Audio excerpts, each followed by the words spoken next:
श्री स्वामी समर्थ. सर्वप्रथम मंडळाचे प्रमुख श्री दादा यांना मी आमंत्रण करतो, त्यांनी कृपया व्यासपीठाकडे यावं.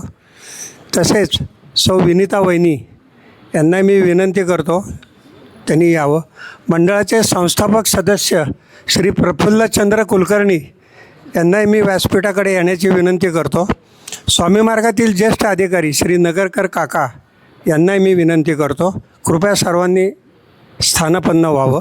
श्री स्वामी समर्थ. आज गुरुवार, गुरुपुष्यामृत योग. आजच्या आरती व महाप्रसादाचे मानकरी जे आहेत, दोघी सख्या बहिणी आहेत, वैद्य आणि बाम, सौ शैलेंद्र बाम आणि सौ शिल्पा बाम. श्री अतुल वैद्य आणि श्रद्धा वैद्य या दोघी सख्या भगिनींतर्फे आहेत. या दोघी भगिनी म्हणजे आपले मंडळाचे संस्थापक सदस्य श्री प्रफुल्लचंद्र कुलकर्णी यांच्या दोघी कन्या आहेत. पी आर कुलकर्णी म्हणतो आपण प्रफुल्ल कुलकर्णी यांना. पी आर काकांना तुम्ही सगळे ओळखतच असाल. दादांचे जुने सहकारी आहेत. गेले 30-40 वर्षापासून ते दोघं एकत्र आहेत. पूर्वी दोघांनी एकाच ठिकाणी कामही केलेलं आहे. पी आर कुलकर्णींच्या ह्या मंदिराच्या जडणघडणीमध्ये सुद्धा पूर्वीपासून सहभाग आहे. सकाळ संध्याकाळ रोज दादांच्या बरोबर असतात. मनमिळावा स्वभाव, खिलाडू वृत्ती आहे. कधी कोणाला चिडत नाही, शांत हसमुख चेहरा असतो. असे आपले सगळ्यांचे लाडके पी आर कुलकर्णी. लहानपासून ज्येष्ठापर्यंत सर्वांशी त्यांचं जमतं असे पी आर काका आहेत. आता त्यांच्या दोघी मुलींचा थोडक्यात परिचय करून देतो. श्री शैलेंद्र बाम, शैलेंद्रच ना, हे कर्जतला असतात. मला वाटतं कर्जत, मूळ कर्जत निवासी आहे. पूर्वी डिफेन्समध्ये होते कामाला. कुठे आहेत शैलेंद्र? अहो पुढे या ना. पूर्वी डिफेन्समध्ये होते. तिथली सेवा संपल्यावर बँक ऑफ इंडियामध्ये रुजू झाले. सध्या ते बँक ऑफ इंडिया त्या कर्जतच्या हद्दीतच आहे. मला कडाव ब्रँचमध्ये आहे. त्यांच्या पत्नी सौ शिल्पा बाम ह्या गेले 20-25 वर्षापासून मंदिराशी निगडीत आहेत. त्यांच्या लग्नाच्या आधीपासून त्या इथे मंदिराशी निगडीत आहेत. आत्ता सध्या शिल्पा बाम ह्या एका खाजगी कंपनीमध्ये काम करतात. आपल्या इथे जे दर गुरुवारी अन्नछत्र आहे तिथे त्या अन्नदानाच्या ह्याच्यामध्ये भाग घेतात, सेवा देतात. त्यांचा मुलगा शुभम हा पण आपल्या इथे मंडळात सक्रिय असतो. आत्ता नुकताच 1 महिना होत आला अंदाजे का झाला, तो IT कंपनीत कामाला लागलेला आहे. इथं जे काय तो सेवा करत होता त्याचंच फळ, दादांचे आशीर्वाद, त्या माध्यमातून तो आत्ता नुकताच नोकरीला लागलेला आहे. तर असं हे सगळं बाम कुटुंब. दुसरी मुलगी वैद्य अतुल वैद्य आणि श्रद्धा वैद्य हे दोघंही उच्च विद्याविभूषित आहेत. दोघंही IT कंपनीमध्ये काम करतात. इथे मला वाटतं सदाशिव पेठेत राहतात. आणि त्यांना एक सार्थक नावाचा मुलगा आहे, तो काहीतरी 6वीला आहे. श्रद्धा यांना कार्यबाहुल्यामुळे ITचं क्षेत्र, कामाचा व्याप याच्यामुळे सतत मंदिरात येणं होत नाही. अधूनमधून त्या सेवेला येतातच. तर असं सगळं पी आर कुलकर्णींच्या दोन्ही कन्या, त्यांचं कुटुंब यांच्या हस्ते आज आपल्या आरती महाप्रसादाचा योग आलेला आहे. तर मी सर्व, आणि हो महत्त्वाचं राहिलं, मिसेसचं नाव काय? प्रीती कुलकर्णी. आज सर्वात महत्त्वाचं म्हणजे पी आर कुलकर्णींच्या मिसेस बऱ्याच महिन्यांनी, वर्षांनी म्हणूयात, आज इथे आलेले आहेत, प्रीती कुलकर्णी. तर त्यांचंही स्वागत करतो मी. तर ह्या सर्व कुटुंबाला मी विनंती करतो, कृपया सर्वांनी व्यासपीठाकडे यावं. श्री स्वामी समर्थ महाराज की जय. श्री स्वामी समर्थ महाराज की जय. मी मेंदळेताईंना विनंती करतो, कृपया व्यासपीठाकडे यावं. धागा धागा खंड विणूया, विठ्ठल विठ्ठल मुखे म्हणूया. धागा धागा खंड विणूया, विठ्ठल विठ्ठल मुखे म्हणूया. अक्षांशाचे या विठ्ठल विठ्ठल मुखे म्हणूया धागा धागा खंड विणूया.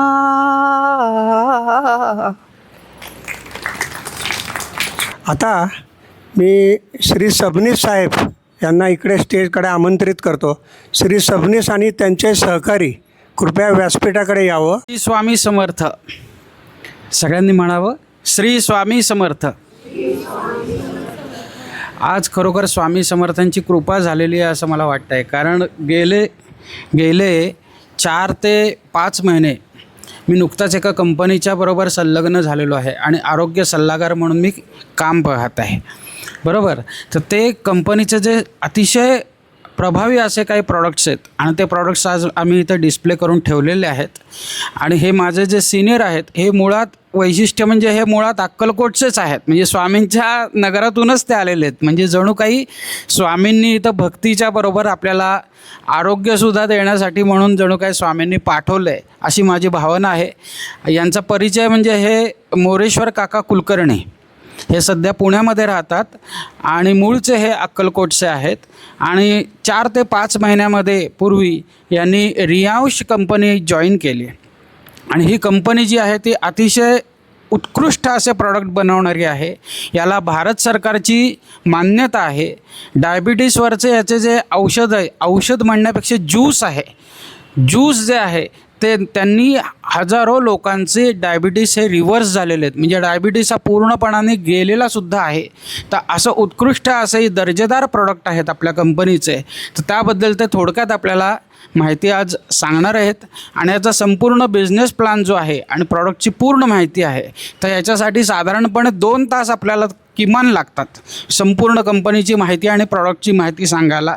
परंतु आज आपल्याकडे जो उपलब्ध वेळ आहे त्या वेळामध्ये आपण एक अर्ध्या तासामध्ये मी काकांना विनंती करतो की त्यांनी रियांश कंपनीची आधी स्वतःचा परिचय थोडक्यात सांगून कंपनीच्या प्रॉडक्ट्सची आपल्या सर्वांना माहिती द्यावी. स्वामी समर्थ. नमस्कार. मी अर्धा तास पण वेळ घेणार नाही कारण वेळ फारच कमी आहे. तर मी मोरेश्वर कुलकर्णी, मी अक्कलकोटवरून आलो आहे.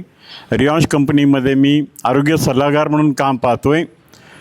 आज या धगधगीच्या जीवनामध्ये आपण भेसळयुक्त जीवन जगतो आहे. हवा पाणी कुठल्याही म्हणजे ज्याच्यामध्ये काही अर्थच नाही आहे. पाणी भेसळ आहे, हवा भेसळ आहे, आपण जे भाजी आणतो ती भेसळ आहे. 45 डिग्रीमध्ये सुद्धा कोथिंबीर तुम्हाला फार हिरवी ताजी मिळेल, कशी भेटेल? त्यातून स्प्रे मारलेलं असतं. हे सर्व आपण कळत न कळत आज मी पाहतो, मी ग्रामीणचं आहे, हे पाणीपुरी भजी वगैरे ह्याच्यामध्ये काय प्रोटीन्स आपल्याला मिळणार आहेत? हे सर्व आपल्याला शरीरामध्ये जे टॉक्सिन म्हणून जमा झालेलं असतं. हे अमृत ज्यूस म्हणून जे आमचं प्रोडक्ट आहे ते त्या ठिकाणी टोटली बॉडी पंचकर्मा करते. आपल्याला शरीरामध्ये जे प्रोटीन्स पाहिजेत आणि जे अन्नावाटे किंवा बाकीच्या ह्याच्यावाटे आपल्याला मिळत नाही आणि जिथे आपण दुर्लक्ष करतो ते प्रोटीन्स आपल्या शरीरात जात नाहीत, ते सर्व कमकुवत असलेले प्रोटीन्स ह्या ज्यूसमुळे आपल्याला शरीरामध्ये मिळतात. त्यामुळे शरीर पूर्ण डिटॉक्स होते. बॉडी डिटॉक्स झाल्यानंतर 15-20 दिवसानंतर तुम्हाला कळून चुकेल की ज्यूस काय काम करतं. असं सुंदर ज्यूस आहे. कुठलाही रोग असो तुम्ही सर्वात हलका रोग कोणता तर सर्दी पडसं खोकलं आपण ते 2-3 दिवसामध्ये आपोआप कमी होतो. तरी पण आपण गोळ्या घेतो. आणि सर्वात हायेस्ट रोग कोणता आहे? Cancer, TB, BP. हां, ह्याच्यामधले कुठलेही जर आजार असेल, कोणते असेल, गुडघे असो, कोणतेही असो, ज्यांना लग्न होऊन 4-5 वर्ष झाली, संतान नाही झाले, 12 वर्षापर्यंतसुद्धा रिझल्ट देणारे प्रोडक्ट आपल्याकडे आहेत. हां, तर ह्याचं सेवन करावं आणि सर्व आरोग्यदायी आहे. फार सुंदर प्रोडक्ट आम्ही या ठिकाणी रियांशच्या मार्फत तिथे घेऊन आलेलो आहोत. आणि सांगायचं म्हणजे परवा आम्ही गेल्या गुरुवारी आलो होतो, ते महाराजांची परवानगी घेतली आम्ही. त्यांनी म्हणले तुम्हाला थोडक्यात सांगावं लागेल, 2 तास म्हटल्यानंतर फार मोठा प्रोग्राम घ्यावा लागेल. मला या ठिकाणी जर थोडे जरी माणसं जर अनुभव घेण्यासाठी जर भेटली तर 1-2 महिन्यामध्ये एक फार स्वतंत्र मंदिरामध्ये डिस्टर्ब न करता आपण एक वेगळा कार्यक्रम घेऊन त्या ठिकाणी जर आपण व्यवस्थित जर कार्यक्रम केलं तर एक आरोग्य देण्याचं काम या रियांशमार्फत आम्ही करतो आहे. त्या सर्व आम्ही करणाऱ्या कार्यक्रमाला आपण प्रोत्साहन द्यावं, प्रोत्साहित करावं आणि माझ्या रियांशला प्रचार आणि प्रसार करावा आणि सर्वांचं आरोग्य निरोगी राहावं अशी मी मंदिर स्वामीचरणी प्रार्थना करतो. मला यश देवो, मला प्रगती देवो. बस एवढंच बोलून मी महाराजांची परवानगी घेतो आणि आपणसुद्धा मला सहकार्य करावं अशी मी आपल्याला विनंती करते. ओके, धन्यवाद. मी या ठिकाणी डिस्प्ले केलेला आहे अमृत ज्यूस आहे, जे सर्व रोग निदान करतं, कुठलाही आजार असू दे. इवन 15 दिवसात तुम्हाला जाणवेल की ह्या ज्यूसमध्ये दम आहे. त्यानंतर ह्याच्याने शुगर कमी होतच आहे. जर नाही झालं तर त्याला सपोर्टिव्ह प्रोडक्ट म्हणून डायबोजी आहे. आता काही महिलांसाठी सुद्धा लेडी लाईफ केअर म्हणून आहे. कोणताही आजार असो महिलांचा, कोणताही आजार ते लेडी लाईफ केअरने कमी होतं. आणि दुसरं गोष्ट म्हणजे आर्थोजी म्हणून आहे.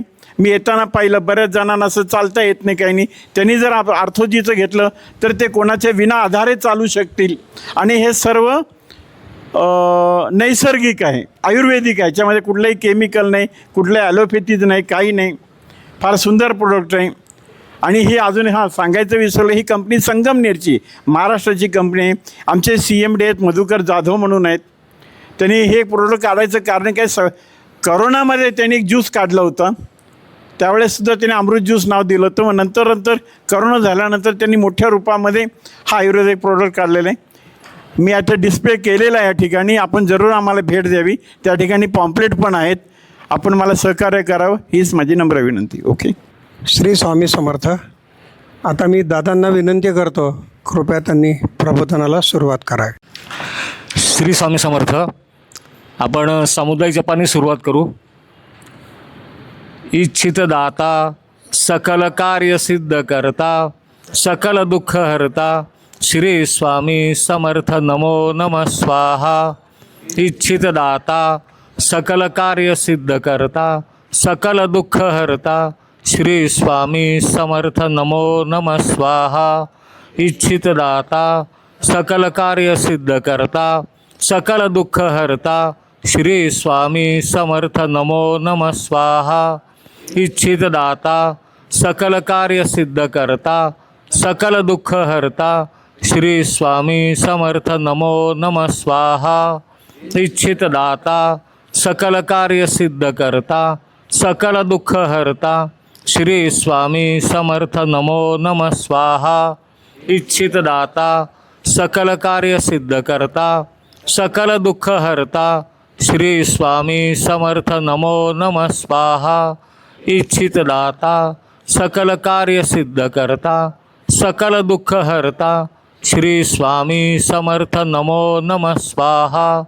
इच्छित दाता सकल कार्य सिद्ध करता सकल दुःख हरता श्री स्वामी समर्थ नमो नमः स्वाहा.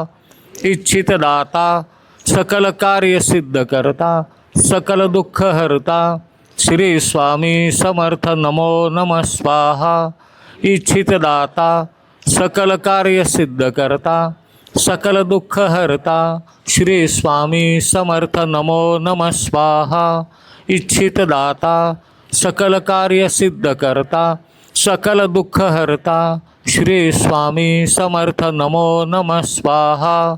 इच्छित दाता सकल कार्य सिद्ध करता सकल दुःख हरता श्री स्वामी समर्थ नमो नमः स्वाहा. इच्छित दाता सकल कार्य सिद्ध करता सकल दुःख हरता श्री स्वामी समर्थ नमो नमः स्वाहा.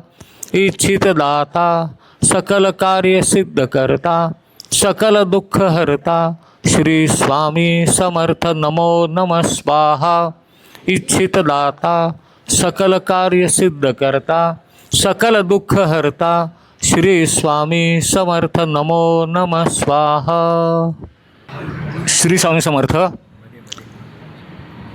आजचा गुरुवार आणि आरतीचे आणि महाप्रसादाचे मानकरी आहेत माझे मित्र, माझे सहकारी श्री PR कुलकर्णी आहेत. माझे आणखीन एक सहकारी आहेत श्री बडवे म्हणून हडपसरचे आहेत. आणखीन एक स्वामी भक्त आहेत, असे दोघं तघे म्हणून आजचा प्रसाद केलेला. आणि विशेष म्हणजे आज गुरुपुष्य आहे आणि अधिक महिन्यातलं गुरुपुष्य आज आलेलं आहे. तर सोने पे सुहागा म्हणतो ना, तसं आहे. आणि हे आजच्या अन्नदात्यांच्याकरता एकदा जोरदार टाळ्या, कारण हा योग साधून आलेला आहे. हे कुठंतरी पूर्व सुकृत किंवा पूर्वजन्मीचे जे पुण्य म्हणतो ना, की त्याशिवाय आजच्या दिवसाला हे अन्नदान त्यांच्याकडनं होणार नाही. ही महाराजांचीच लीला आहे. एवढा अपूर्व योग आज जमून आलेला आहे.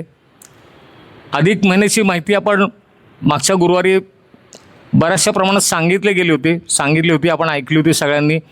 आणि आपलं जे आहे प्रक्षेपण ह्या आपल्या देऊळकथा या चॅनलवर नव्हतं, तर त्याला बऱ्याचशा लोकांनी सांगितलं की चांगली माहिती दिली आणि सखोल माहिती होती त्यावेळेला. मागच्या गुरुवारी जे कोणी आले नसतील तर त्यांनी तो भाग जरूर बघावा. आणि अधिक महिन्यामध्ये म्हणतो ना, अधिकस्य फलम, तसं ह्या अधिक महिन्यात जास्तीत जास्त सेवा करावी. आध्यात्मिक जे साधक असतील त्या साधकांना सुवर्ण संधी म्हणता येईल अशी. जेव्हा जेव्हा अधिक महिना येतो त्यावेळेला आपण आपल्या स्वतःला उजळून घ्यायचं असतं. ते आत्ताच्या काळात आपण पंचकर्म बघितलं असेल तर त्याप्रमाणे आपण आपली शारीरिक आणि मानसिक दोन्ही जी अवस्था आहे ती अधिक महिन्यामध्ये जेवढी आपण साधना करू त्या साधनेने आपल्याला त्याच्या 10 पट जे फळ मिळणार असतं, जे 10 पट जे पुण्य जमा होणार असतं आपल्या खात्यामध्ये, ही संधी आहे. संधीचा आपण फायदा घ्यावा. आणि प्रत्यक्ष महाविष्णूंनीच ह्या महिन्याला मान्यता दिल्यानंतर, त्या महाविष्णूंनीच श्रीकृष्ण अवतारामध्ये त्यांनी जो आपलं नाव दिलं पुरुषोत्तम मास त्याला जे म्हणतात, त्याच्यामध्ये अनेक वेळेला असं सांगितलं की तुम्ही दान धर्म करा. अधिक महिन्यामध्ये जेवढं दान धर्म करता येईल, जेवढं जपजाप्य जेवढं करता येईल तेवढं तुम्ही करा. आपण नेहमी सांगतो की मग सगळ्यात श्रेष्ठ दान कोणतं, तर अन्नदान. आणि अन्नदान जिथे होत असेल अशा ठिकाणी आज म्हणजे आपल्या मंदिरामध्ये हा संपूर्ण महाप्रसाद दर गुरुवारी असतो. दर गुरुवारी इथे येणारे भक्त स्वामींचं दर्शन, पालखी सोहळा, महाप्रसाद हा सगळा कार्यक्रम, हा सगळा सोहळा घेऊन आनंदाने आपल्या घरी जातात आणि परत पुढच्या गुरुवारची वाट बघत असतात. आज अशा ह्या गुरुवारमध्ये ज्या लोकांना अन्नदानाची जी संधी मिळते, असं काय काळा बरेच वेळा होतं की एखादा गुरुवार आपला ठरलेला आहे आणि तो काही कारणाने रद्द होतो, पुढचा गुरुवार एखादा मिळतो. पण अचानकपणे असा लाभ मिळतो त्यावेळेला. मला वाटतं आपला हा कुलकर्णीच्या बाबतीत असं झालं होतं, एक गुरुवार अगोदर ठरला होता, मग हो नाही करत करत परत हा गुरुवार आला आणि आज जेव्हा बघितलं की आज गुरुपुष्य पण आहे आणि अधिक महिना पण आहे, म्हणजे एक वेगळी पुण्याची कामगिरी आपण म्हणू की पुण्यप्रद कामगिरी आज त्यांच्या संपूर्ण परिवाराकडनं ती घडलेली आहे. आणि याचं फळ नक्कीच कुठेतरी चांगलं महाराष्ट्रांना देणारच. ते कुठलीही कार्य करताना आपण हा जो अधिक महिना जो आहे त्याच्यामध्ये जे दानधर्म जे आपण म्हणतो की जावयांना फार महत्त्व दिलं गेलं. पण आता समजा जावई नसतील तर आत्ताच्या काळामध्ये म्हणजे मला असं वाटतं की योग्य ठिकाणी जर का दानधर्म केला गेला तर ते आणखीन जास्ती पुण्यप्रद ठरेल. म्हणजे आपण त्याच्यामध्ये अनाथाश्रम घेऊ.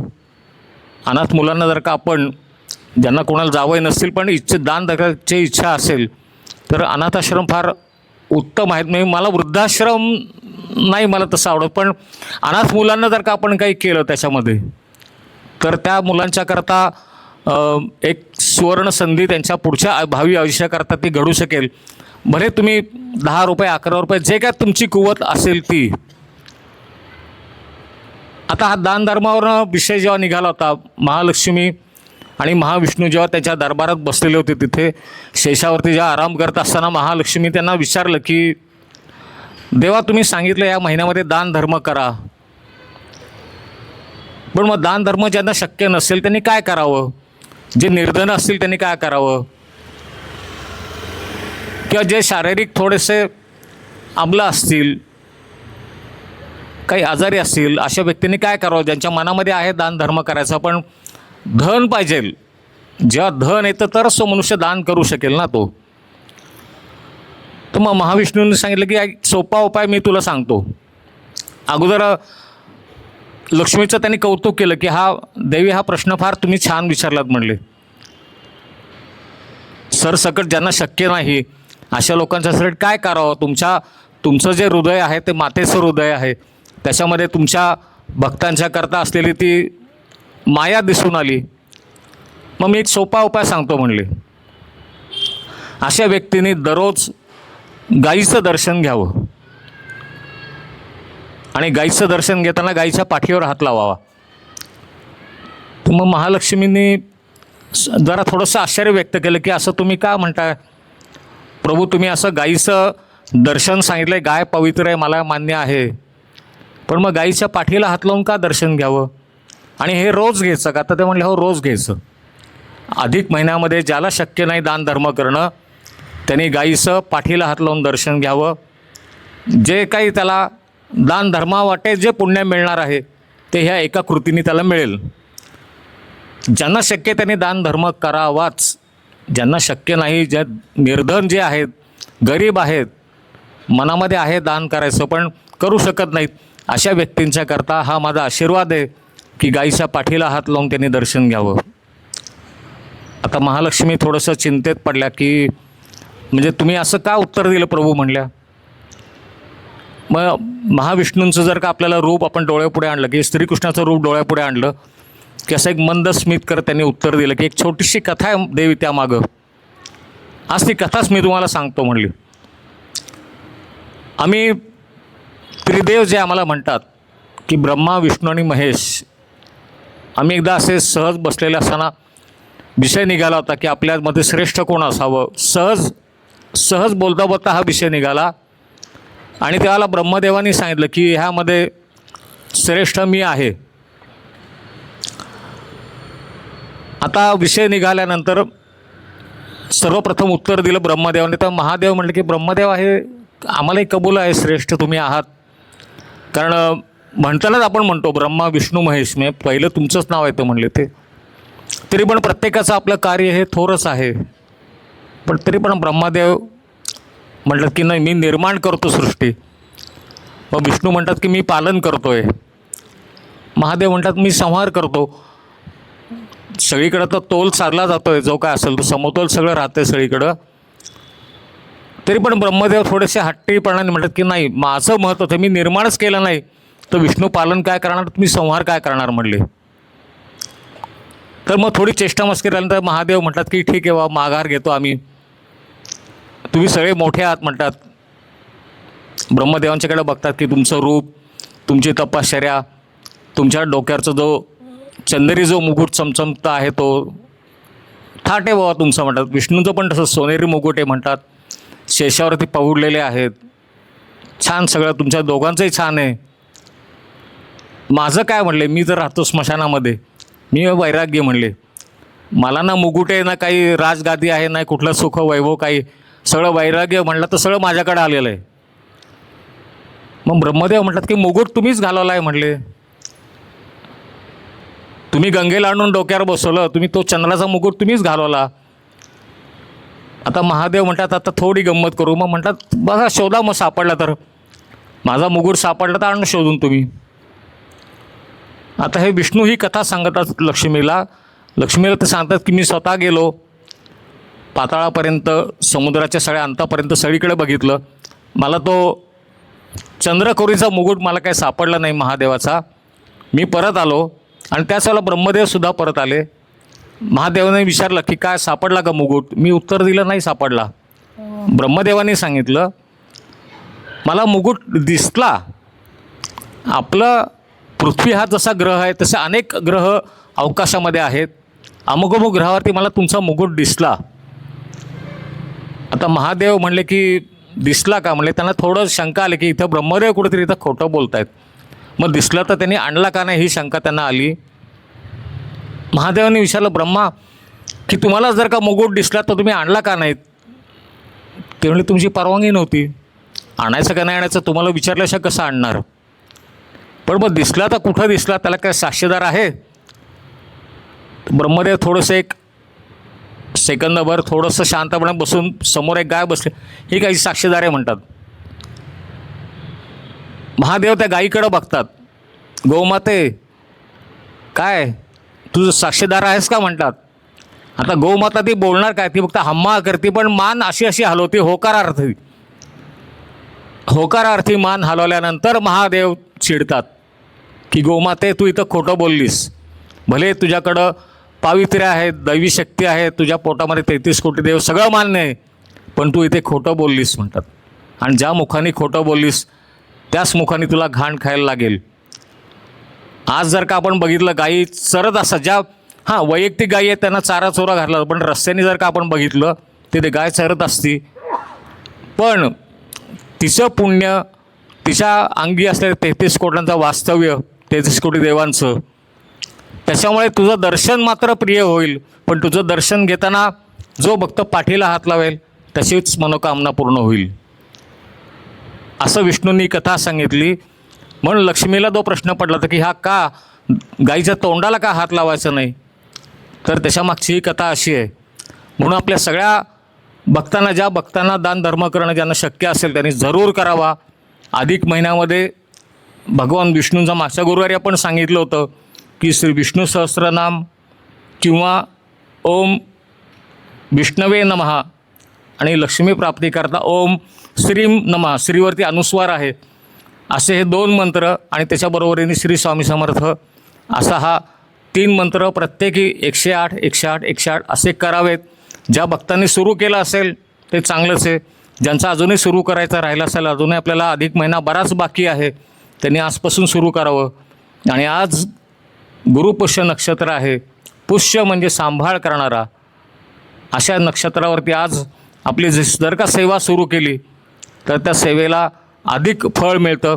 अधिक महिन्यात गुरुपुष्यामध्ये केलेली सेवा एरवीच्या गुरुवारी जर का 10 पट असेल तर आजच्या गुरुपुष्याला सुरू केलेली सेवा किंवा आजच्या गुरुपुष्याला आपण केलेली सेवा ह्याला 100 पटीने अधिक फळ मिळेल. हे 100% खरं आहे त्याच्यामध्ये. पण आपण जरी घरी गेलात, गुरुपुष्य रात्री 2:30 वाजेपर्यंत मुहूर्त आहे. एक माळ ही सेवा करायला जेमतेम आपल्याला 20 मिनटं पण सहज पुरतील. 5 मिनटं जर का म्हटलं 3 माळा आपल्याला करायच्या आहेत, 15 मिनटामध्ये आपली सेवा होईल. आपण घरी गेल्यानंतर ही जरूर सेवा करावी आणि हा अधिक महिन्यातल्या गुरुपुष्याचा लाभ घ्यावा असं मी ते सगळ्यांना सांगतो. पुढच्या गुरुवारी आपल्याला एक वेगळा लाभ मिळू शकणार आहे, हे स्वामींच्याच मनामध्ये आता आहे. जर का त्यांची इच्छा झाली तर स्वामींनी काही वस्तू ज्या वापरलेल्या होत्या त्या वस्तू आपल्या इथे मठामध्ये येणार आहेत आणि त्या इंदापूरच्या पुढे आणखीन एक 10 किलोमीटर स्वामींचा एक मठ आहे. आत्ताच त्यांचं आमचं बोलणं झालं. त्या व्यक्तीकडं ज्या वस्तू आहेत तर त्यांना आता तिथे स्वामींचं मठ बांधायचं आहे. त्याच्याकरता खरं म्हणून त्या वस्तू त्या बाहेर आणत आहेत की जेणेकरून काही निधी उभा राहिला तर त्या जागेमध्ये त्यांना स्वामींचं मठ बांधता येईल आणि भक्तनिवास सारखी सोय करता येईल. जर का महाराजांनी मनात आणलं तर पुढच्या गुरुवारी आपल्याला त्या वस्तू जरूर बघायला मिळतील. पुढच्या गुरुवारी आपल्याबरोबर आपल्या परिवारातले लोक, आपले मित्र, स्वामी भक्त ज्यांना कोणाला सांगता येणं शक्य आहे अशा लोकांना सांगा. त्या वस्तू आपल्याला सोमवारी त्या संदर्भात नक्की कळेल. मंगळवारी आपला जो ग्रुप आहे मंदिराचा त्या ग्रुपवरती समजेल सगळ्यांना. आपापल्या ग्रुपवरती जर का मेसेज तसा आला तर आपण तो मेसेज आपल्या इतर भक्तांनाही तसा कळवा, आपण इतर मित्रांनाही कळवावा. आजच्या गुरुवारी मी इथे थांबतो. आपला पालखी सोहळा इथून मार्गस्थ होईल. फक्त एवढंच की जसे आपण इथे जागेवर बसलेले आहात तसंच फक्त बसून राहायचं आहे. पालखी मार्गस्थ झाल्यानंतर आता फक्त मी काय सांगतो, ज्या पालखी मार्गस्थ झाली, ज्या भक्तांना जायचं असेल तेवढेच भक्त फक्त जागेवरून उठून पालखीबरोबर जातील आणि राहिलेले भक्त महाप्रसादाकरता इथे थांबतील. आपण एकदा स्वामींचा जय जयकार करू. पालखीचे सेवेकरीच फक्त पुढे येतील, बाकी कोणी उठू नका. पालखी मार्गस्थ होईल, मग आपण पालखीच्या मागं जायचं. जय जय श्री स्वामी समर्थ. जय जय श्री स्वामी समर्थ. जय जय श्री स्वामी समर्थ. श्री स्वामी समर्थ अण्णा महाराज की जय. समर्थ जय जय स्वामी समर्थ. जय जय स्वामी समर्थ